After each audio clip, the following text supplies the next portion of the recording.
mənzil almaq hər kəsin arzusudur. İnsanlar illərlə pul yığır və xərclərinə qənaət edirlər ki, ev sahibi olsunlar. İstər çox mənzilli yaşayış binalarından, istərsə də fərdi yaşayış evləri alarkən xüsusi məqamlara diqqət etmək lazımdır. Mənzil alarkən xüsusən tikintinin keyfiyyətinə baxmaq lazımdır. Etibarlı şirkətlərlə bu barədə əməkdaşlıq eləmək lazımdır və digər belə bir şey deyim, hazır mənzillərdə isə güvənilən insanların iştirakı ilə yenə də özünə məxsus baxış keçirməlidir ki, burada mənzil alarkən tikintinin xüsusilə keyfiyyətinə fikir verilməlidir. Ondan sonra qalan şeyləri sahibkarın özü də alqı-satqıdan sonra istədiyi dizaynda təmir edib yaşaya bilər. Xüsusən bu yeni tikili evlərin harda yerləşdiyini, məsəl üçün rütubətli bir bölgə, şükür Allah'a, Naxçıvanda elə bir bölgə yoxdur. İnşaatlar da gözəldir, normaldır. Yəni onlara biz özümüz də diqqət edirik. Və su kanalizasiya sisteminin də problem çıxartmaması üçün dediyim kimi mənzilləri almamışdan öncə onlara nəzər yetirmək lazımdır. İlk növbədə diqqət ediləsi məqam evin mülkiyyət hüququ ilə bağlı sənəddir. Çıxarışla daşınmaz əmlak alarkən vətəndaşlar bir qədər sığortalanmış olur. Daha sonra bazar araşdırması aparmaq vacibdir. Tam rəsmi şəkildə reyestrlər var, Dövlət Asan Xidməti var. Orada da sənədləşmənin, yəni öncədən ev alarkən baxmaq lazımdır ki, burada məsəl üçün çıxarışlandır, vərəsəliyib ki, ondan sonra baş ağrısı olmasın, problemlər çıxmasın. Bu şəkildə əgər öncədən diqqətli yanaşsalar ev alqı-satqısında başqa bir problem çıxmaz. Bina qurumların, bütün nəzarət eləyən bölümlərin nəzərində inşa olunan bir sistemdir.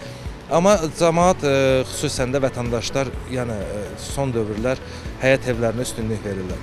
Yəni bu demək deyil ki, həyət evləri keyfiyyətsizdir. Bəli, tikən inşaat qruplarının elə möhkəm keyfiyyətli işlər gördükləri ortadadır ki, yəni fərqləndirmək olmaz. Amma cəmaətin öz seçimini desəz, bəli, xüsusən də bu aralar həyət evlərinə üstünlük verilir. Bir çox yerlərdə torpaq satışlarında alıb bəzi inşaat qrupları inşa eləyirlər. Orada bəzən yaranır o çətinliklər, yol darlığı ilə, kanalizasiya su sisteminin biraz uzaq düşməyi ilə.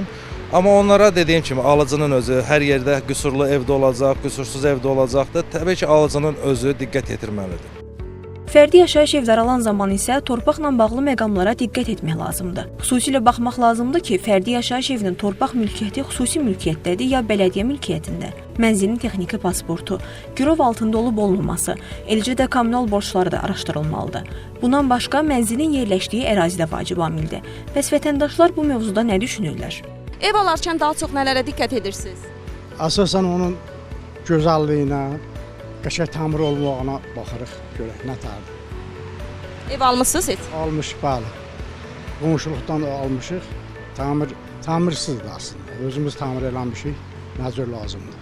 Ən çox hansı səmtdə olduğu, yol varmı, marşrut varmı, bağçaya, məktəbə, yaxındırmı? Dözümlülüyü necədir, necə tikilib, hansı qaydada tikilib, o şeylərə mən diqqət edirəm.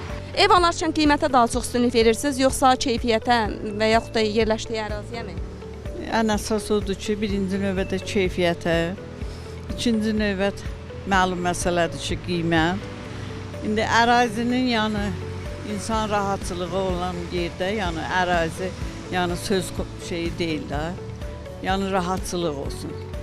Beləliklə ev alarkən gözəllikdən daha çox sənəd, təhlükəsizlik və keyfiyyət əsas götürülməlidir. Tələsik qərar verməmək, hər bir detalı araşdırmaq və zərurət olduqda peşəkar hüquqi yardım almaq məsləhətdir. Tələsik verilən qərar sonradan həm maddi, həm də hüquqi problemlərə səbəb ola bilər.